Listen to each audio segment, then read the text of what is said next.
So we're going to start with just welcome.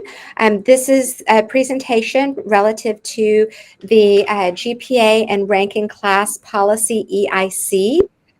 This is something that we have been looking at as a district periodically every few years, and it was time for us to re-examine where we are standing with GPA and Rank in Class policy to see if it still continues to meet district needs or if we need to do something a little bit different for our populations.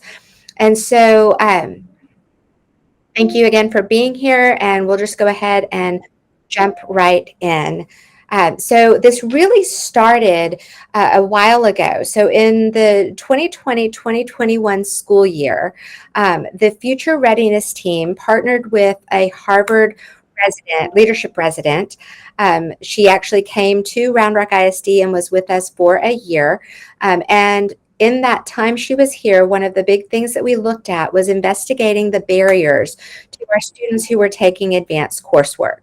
So we talked to our parents, we talked to our students, we talked to teachers, we talked to counselors. We were trying to get a feel for everyone that was involved. And at that point, we looked through all of the data that we had available to us. We engaged in studies and interviews with students and parents from all secondary campuses. Again, we did focus groups, and that resulted in several projects for the district, including the Equity and Advanced Courses internal website that provided lots of tools and supported recruitment, placement, retention, support, and success of diverse student groups in advanced courses. So the whole focus on that was how do we get more students to take advanced coursework? And the stakeholder feedback pointed toward the need to review and revise the GPA, RIC, and weighting policy. GPA being grade point average, RIC being the rank in class, and then weighting being the extra points that we have for courses that we have deemed more rigorous and challenging for our student population. And so at that point, in, I guess, November of 2020, we started looking at what could we do to impact the number of students that are taking those advanced courses, and we put together a committee. And so 3 of the leaders in that committee are on this call today. Peggy Mitcha is our Pride facilitator. She is done the yeoman's work of this, helping corral and shepherd us through. She currently serves as the Assistant Director of Career and Technical Education. Dr. LaShonda Lewis was also instrumental in leading the work as the Director of Counseling Services. I'm Michelle Swain, and I was also co-lead with Dr. Lewis. And then Dr. Nancy Guerrero is the Area Superintendent over at Cedar Ridge Learning Community, and she was the Area Superintendent Leadership Representative in our group as we pursued getting all the various stakeholders to come around the table to examine our practices and processes and make sure that what we have in place is what is going to be beneficial to the greatest number of students that we can serve. You can see on the committee membership, we pulled together a variety of perspectives from a variety of different campuses, looked at counselors, administrators, CTE, fine arts, world languages, all of the places that in that year and a half of interviews and study with community members we had found were pain points or points where our parents and students had said, you know, we really wish you would go look at this. And so in pulling people together to do this work, those are some of the lenses that we wanted around the table.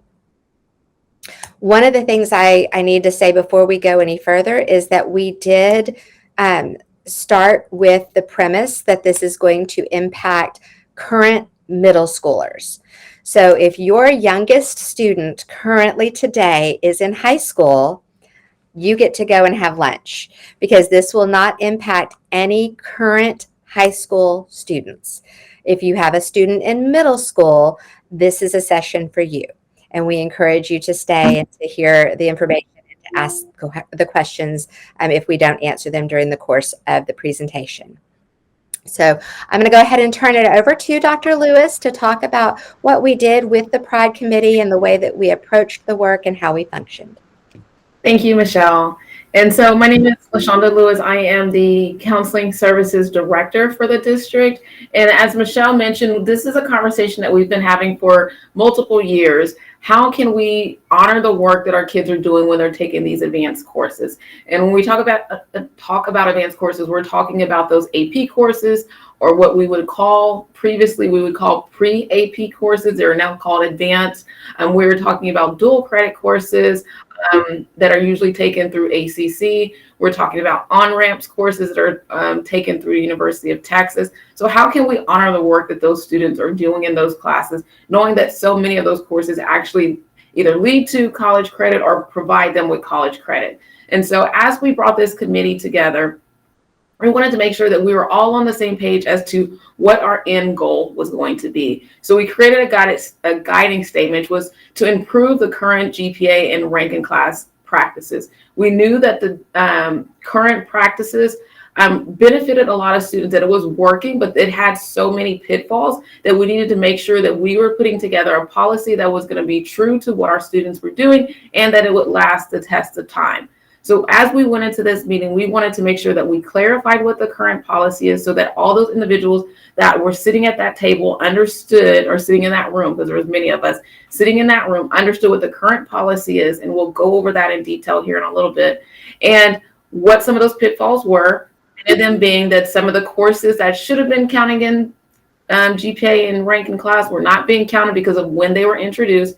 And then what are some of the challenges that we were going to be looking at as we move forward? And probably the biggest one was TEA. So the state of Texas sends us courses throughout the school year. You would think that those courses come to us prior to the school year coming so that we can get stuff in place for the school year. But there are oftentimes the school year has already started and TA says, oh, you must teach this course, or we're replacing this course for this one over here. And oftentimes it doesn't come with direction. They don't tell us count it in your policy or count it for GPA. They don't necessarily say count it for rank in class, because those are decided upon by the different districts. And so we wanted to make sure that we put a policy in place that truly honored the work of the students, but we also wanted to make sure that the policy that we put in place took into account the new courses that we would be receiving from TEA, because again, we receive those every single year and throughout the year. We also, like Michelle mentioned, we wanted to make sure that when this policy goes into effect, that it was not going to impact the current high school students. So there was not going to be a change to what the current high school students were, how their courses were being counted. And so that we felt like that was a key factor to make sure that we looked at when we were discussing, but also to mention to you all today so that you know that if you do have students who are currently in high school, that this policy does not impact them. And also to mention that this is a recommendation that we are sending to the board. This is not a policy change as of March 1st, 2023. This is a recommendation that we are going to be sending to our board of trustees so that they may vote on, and if they say so, then it will become the new policy of Round Rock ISD. But as it stands right now, it is truly just a recommendation. Page, next slide. And so you may be asking, well, why does any of this matter? And so we are mandated by the state to calculate GPA and rank in class. The top 10% of every school must have their GPA and their rank in class calculated. And we also know that some colleges require it. And then also going back to what I mentioned earlier, that we want to honor the level of work that our students are doing. We know some of those classes are difficult. Those classes are college level courses that students are taking in high school. And we want to make sure that we're honoring that level of work for the students. And then also, our top students in every graduating class are valedictorian and salutatorian, and we need a way to make sure that we understand who those students are. So our meeting focus areas was we were discussing what was going to work well, and again, discussing what we truly needed to address. And that information came to us from all of our focus groups that we had with students and parents, with teachers.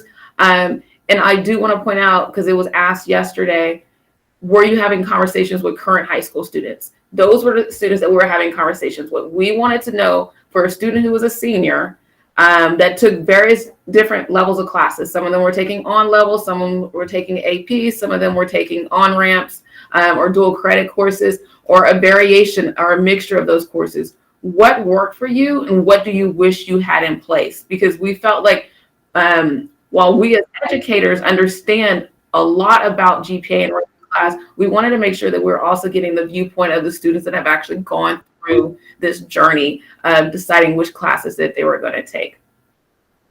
And so we wanted to make sure, not only did we understand what was happening in Round Rock ISD and how our current policy was impacting our students in Round Rock ISD, but we also recognized this is a conversation that happens across the state and across the country. So we looked at GPA and ranking class policies for the school districts surrounding us, but we also looked at school districts that were very similar to the population in Round Rock, just so we can gather more information on how they were able to make any changes, but also the policies that they currently had in place. And so for the group that that committee that was working on this, we wanted to make sure that we had all that information so that when they were going back to their selective peer groups, they had that information to share as well. So not only do they have the information about what we kind of discussed and talked about in the direction we wanted to go, but they had a rationale and some research from other districts to share with these groups as well. So after every meeting that we had with that committee, we asked them to go back to their stakeholder groups and have those conversations, and then for them to bring feedback into the group as well. So if I am a CTE teacher, the CTE teacher that was present in that meeting went back to other CTE teachers. If the principal or the associate principal that was in that meeting went back and had conversations with the associate principals. And the same thing for a lead counselor and our counselors at the middle school, as well as our other departments that were represented in the committee meeting. So on this next slide, we're going to have a little discussion about some of the courses that we looked at and how that impacts the decisions that were made for this recommendation. So thank you all for being here. My name is Peggy Mitchell. I'm the Assistant Director for Career and Technical Education. And as Ms. Wayne mentioned, I was kind of the process lead to walk us through this study. And as the screen says, this is a sample of some of the work we did. Don't be concerned if you can't read the individual course names here on the right. We just want to show you again our process. We took, for example, the IB classes in yellow. Under current policy, those are the courses that do count as weighted and for ranking class. The IB courses in the blue bottom currently do not. So based on all the things Dr. Lewis said, looking at what other school districts do, considering equity across the courses and the campuses and so forth, our committee discussed should the courses in the blue move up into the yellow. In other words, should all IB classes count regardless of the type of course or subject matter? So we'll show you our recommendations in just a minute. But we had similar discussions about the AP classes, dual credit classes, on-ramps, courses that come after AP and IB courses. And then we even spoke about core and CTE courses for just a bit. So one of the things that we also talked about, you'll see when we talk about current policy, and many of you know that our core classes and foreign language classes count for GPA and ranking class. That's English, math, science, social studies, and so forth. Well, the state allows us to offer some other courses as the example on the screen, as another English credit, for example. The courses listed on the right could count as a fourth English. There are additional courses that could count as a fourth math, additional that could count it as a fourth science, and so forth. So our committee had the discussion of whether these should also count in the GPA and ranking class or not. And so we will discuss that. And so just to reiterate, the recommendations came from the the committee that worked with this, but also from all of the feedback from all the various stakeholder groups, both staff, students, and parents, over basically a 2-year period. And looking at it from every lens we possibly could look at it from. We talked to top 10% kiddos and their families. We talked to middle of the 50%, 50th percentile kiddos and their families. We wanted to really understand deeply what would be in the best interest of the largest number of students in our population. And so our current policy states that only the core course and LOTE courses should count for RIC.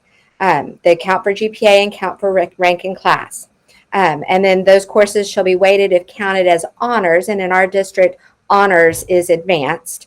And so we've applied, or AP or IB or dual credit in some case, or not dual credit, on-ramps in some cases. So we took that and then we said, okay, which courses are not currently counting, and what is that really, how is that resonating with our students and our families? And what we found is there were quite a few courses that were already good to go in the college credit bearing course realm. So most of the AP courses counted, most of the IB courses counted, most of the on-ramps courses counted, but not all. So some of the courses that didn't count were things like AP Art History, which is a really rigorous course that kids were not getting the credit for having taken that rigorous, challenging course. AP Music Theory, AP Seminar and Research. In the IB world, there were some electives as well. On-ramps, currently we don't have any of the on-ramps electives, but we wanted to, as Dr. Lewis said, write this or provide these recommendations that would allow us to look at any future courses and kind of judge them against these guidelines or criteria. And there are some on-ramps courses that are electives that would fall under this category. We also already had the advanced core courses, but we did not have it delineated to say advanced courses leading to a college credit course opportunity. So there are some courses that are labeled advanced by the state that are not truly what we consider in our definition of being advanced in terms of content and rigor. They were just advanced because they were the next level of course. And so we wanted to make sure we put that distinction for the advanced level courses that are leading to a college course credit opportunity. All of our talented and gifted courses were already included in the current policy in EIC, but our LOTE courses, some of them were and some of them were not. And so we recommended that we say all advanced courses at level 2 or above. And there were courses like ASL that were not getting the same level of weighting as their counterparts, such as Spanish and French. And then we also found a set of courses that fall into the category that you mentioned of beyond the AP and IB level. Courses such as multivariable calculus that we felt really is a rigorous, hard course, and kids who were taking that course were concerned that they were not getting the GPA and rank in class and weighted credit for the hard work that they were engaging in that rigorous course. So when we looked at this particular part of the policy change, these are the specific courses that we currently offer that would be impacted by this change. So looking at the AP Seminar Research, which is the AP Capstone suite of courses, as well as the Fine Arts courses in AP and in IB. And then those courses that come after our college credit bearing coursework, such as Computer Science 3, Mobile Applications Development, Multivariable Calculus. And then you have our languages other than English that were not being given the credit, but these seminar courses are similar to taking level 7 of a language. So you think about most of our kids take 1 or 2 levels of a language. These are the equivalent of taking level 7. So these are the courses that we were looking at having an impact by the policy change that these will now count and reward those students for the level of rigor they are engaged in.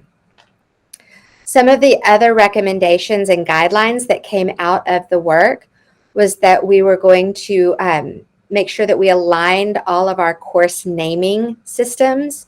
So as I mentioned, we had some courses that we have to leave advanced in the title. And so for those, we have agreed upon a sentence that's going to go into the course catalog with those courses to note that they do not count for GPA ranking class or weighted as appropriate. But any courses that just as a district we had put the word advanced on that were not truly falling under this consideration, we went ahead and renamed some of those. I believe we had an advanced piano class, something like that, that we worked with our fine arts directors to edit those. And then we also removed the IB prep course names and just let those fall under the advanced umbrella as well. Then there was this set of courses that under current guidelines should not, it's a gray area. Should they be counted or should they not? And so the original recommendation for this set of courses that can count either as an elective or as a core graduation credit for English, math, or science, for example, the ones that you see here in yellow were not counted, are not currently counted in GPA or ranking class. The ones you see at the bottom, the 4 in the darker green, whenever those courses came online, the decision was made to count them in GPA and ranking class. The 3 in the middle, we originally thought should have been yellow, but upon further investigation, they actually should have been green because they were counting. But that still left us with the issue that we've got this pool of classes that have similar characteristics in terms of how they are categorized as courses within our district. They can have this dual purpose. And how are we going to recommend to get these into alignment? And so that was presented to the school board, and then we got lots of community feedback. So based on that community feedback, we have revised the recommendation that we are now taking forward. And again, this piece is not policy. So the policy is the pieces that we already talked about. This piece is already out of alignment with current policy. So we're just trying to figure out how to fix this. And so the recommendation we have to fix this piece, in light of all of that communication we received from parents and students, is to remove the GPA and ranking class for all of these courses with the exception of Computer Science 1. Computer Science 1 is one of those unique courses that can count as actually as a world language. It can count as a math credit, or it can count as a science credit. And that is not something that we decided as a district. That is something that the state determined. So I know we got a few comments about computer science yesterday. That is something decided by the state, and that is a decision-making piece that is outside of our sphere of control.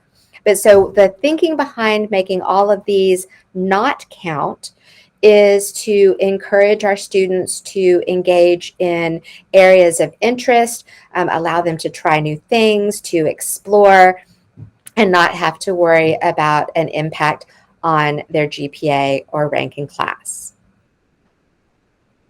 The next piece, this slide, is a new recommendation based on a bit of feedback that we received after the initial presentation. Well, a lot of feedback that we received. And there were a lot of people wanting to know why dual credit was not part of the consideration. And so as part of our going back after the November board meeting, we explored what other districts do. We did the same thing that we had done originally. What are other districts doing? What do we need to look at for our own district? Who is it going to impact? Is it going to be a benefit or not? And so currently, as you may know, our dual credit does not count for GPA and rank in class and is not weighted. It just goes on the transcript after the student earns the credit as an A, a B, or a C. What has been proposed in an effort to align us with surrounding districts, most of whom do count dual credit for GPA and rank in class, is to transcript the A, B, C that we receive from the ACC grade report as a numeric value of an A being a 96, a B being an 86, and a C being a 76. We realize there are some students who will get a 97, a 98, a 99, but far more students will benefit from who might have gotten an 89 or 90 or 9, not an 89, an 89.5, a 90, 91. Those students are going to be benefiting from this. Also to note that we do not get numeric grades from ACC. So we had to assign a number that would be applied consistently across all students who take dual credit coursework. And so this is what ACC told us, that most of their partner districts have adopted this kind of a grading alignment. And so that is what we are now proposing. And again, this has to go, the steps that this has to go through, it still has to go through an additional review of district leadership, and it still has to go to the school board. So again, these are all of the proposals. And LaShonda or Dr. Lewis is going to come on and talk about kind of the steering committee steps that we took to get to this point, and then what are we going to be doing to follow up. Yes, thank you. And so this slide shows just what the steering committee, the steps the steering committee took. So keep in mind that even prior to the steering committee, and the reason that we even created a steering committee was those conversations that were brought on by our Harvard University fellow that came in and started having conversations with students and parents and staff members about our current policy and what was working and what wasn't working. So that led up to the steering committee. So in June of 2022, the recommendation that the committee came up with went to the area superintendent, and then and also to the high school principals, one, to get their feedback, but to also to see how was this going to impact their students. And so after that, we had focus meetings with with a group of students as well as parents in the summer of 2022. And then every year in August, from October to December, we have a course catalog review. And so we wanted to make sure that as we were doing the course catalog review this school year, that we were looking at potentially finding any other courses that may be in that course catalog that may be out of compliance with our current policy, so that we were making sure that we were focusing on changing that as well. We, in October, also shared this with our executive leadership team. So that includes our area superintendents, but also our chiefs and our superintendent as well. We did take this to the board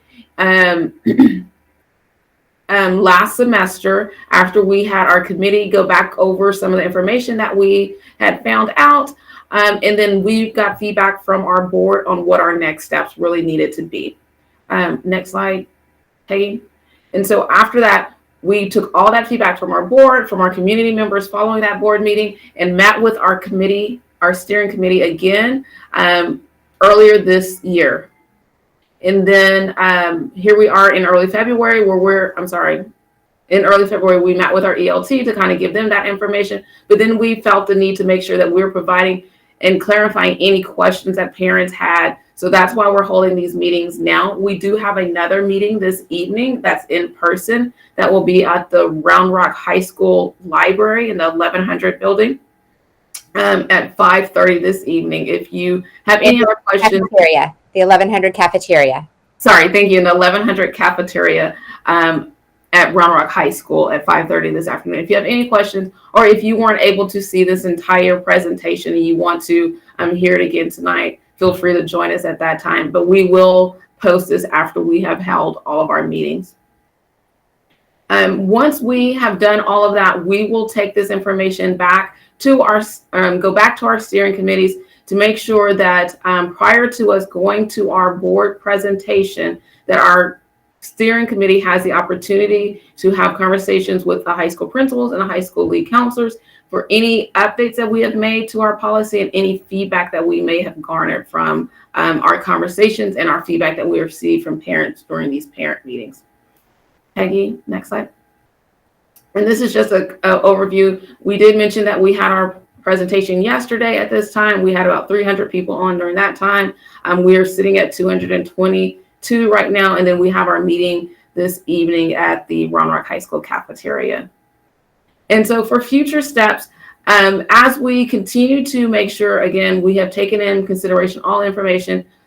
If the board approves this recommendation, the policy will be revised. We'll make sure that we're communicating that information with all of our stakeholders through a communication campaign that will come out through our communications department so that students are aware of this, parents are aware, but also our staff on campus are aware of the changes that are going to be taking place.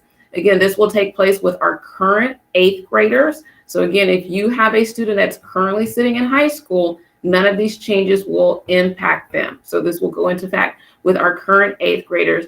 And as I mentioned earlier, every year in October, we do a course catalog review to update courses that are no longer part of our district course offerings, but also to add in any courses that TEA has asked us to add in. And we will make updates to the policy changes that you see in that course catalog as well.